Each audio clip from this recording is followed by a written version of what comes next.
Hey, I'm meteorologist Doug Myers with the latest forecast on this Friday. Well, we made it to the end of the week after a very windy day yesterday and temperatures cooling during the afternoon. We did have high temperatures reaching low to mid 50s at some point in time between midnight and midday, but then temperatures began to drop through the afternoon. You'll notice by 12 o'clock, still many spots in the 50s, but very quickly by 3 o'clock, 30s and 40s as expected, and continue to cool down with most spots near or below freezing by 6 p.m. And of course, we had those strong winds yesterday too, with wind gusts at 49 miles per hour in Topeka at Billard, 53 at Forbes, got a 63 mile per hour wind gust in Lawrence, and 69 for Concordia and Emporia. We did have a few more wind gusts. Here's a look at the wind gusts that we had yesterday, and give me 1 second here. I don't know why it's taking so long. Here we go. There we go.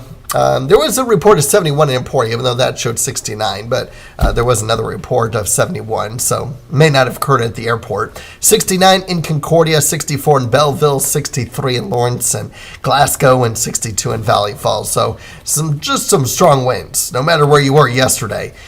Still breezy today, but not to the extent of yesterday. 35, maybe 40 at most. So no wind advisory, no high wind warning. Lighter winds, but still a breeze enough with the combined low relative humidity values that the fire danger threat is still elevated today. So outdoor burning is not recommended. Temperatures mostly in the low to mid 50s, a few 40s, and northeast of Topeka possible, and into off to the east, Lawrence and Kansas City may be in the upper 40s too.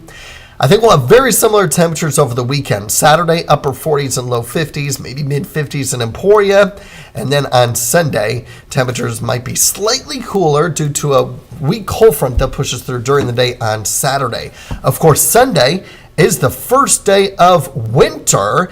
And we had 7:38 sunrise, 5:03 sunset. That's the least amount of daylight of the year. And it officially begins at 9:03, by the way.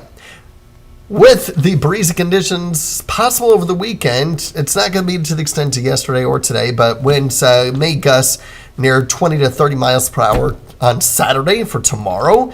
And then on Sunday, increasing late in the day. Still not bad. Sunday's probably going to be the best day to get out and enjoy with the lack of a whole lot of wind, at least compared to even today and tomorrow. However, I do expect winds to increase Sunday night to the extent of by the evening, we could have wind gusts approaching 30 miles per hour and then potentially even get it close to 35, 40 miles per hour as we get close to 9 o'clock.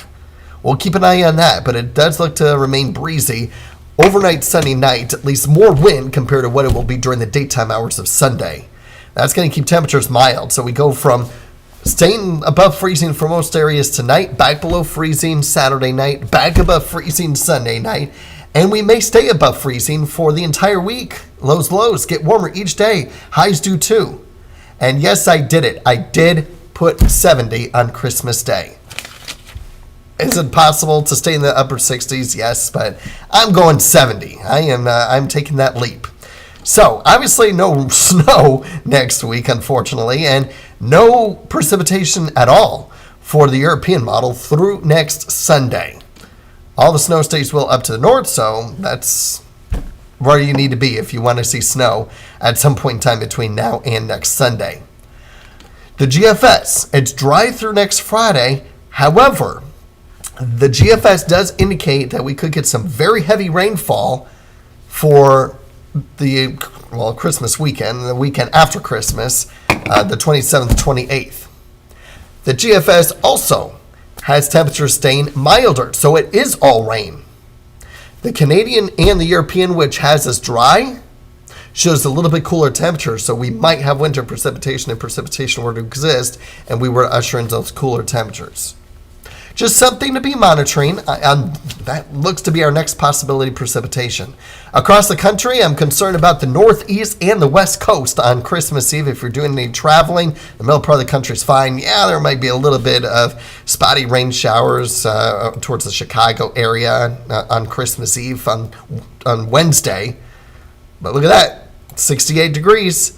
And then that system pushes out to the east towards the mid-Atlantic by Christmas morning.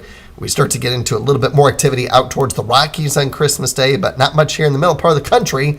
And there we go. This model has 71 at noon, and then mid-60s by 6 o'clock. Warm weather. That's going to likely be the focus for the remainder of the month. I don't see any real cool downs anytime soon.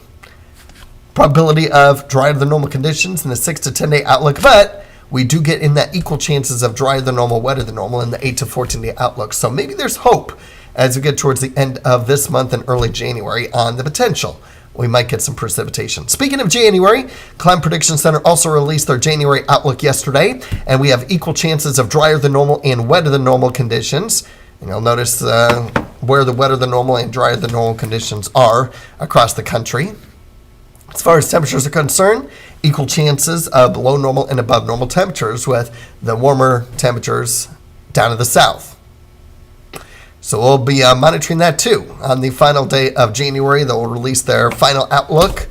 And of course, we'll have that on final day of December. They'll release their January outlook, and they'll have that on January 1st.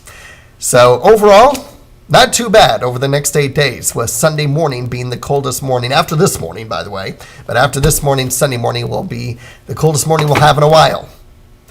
Enjoy the milder weather. Have a great day.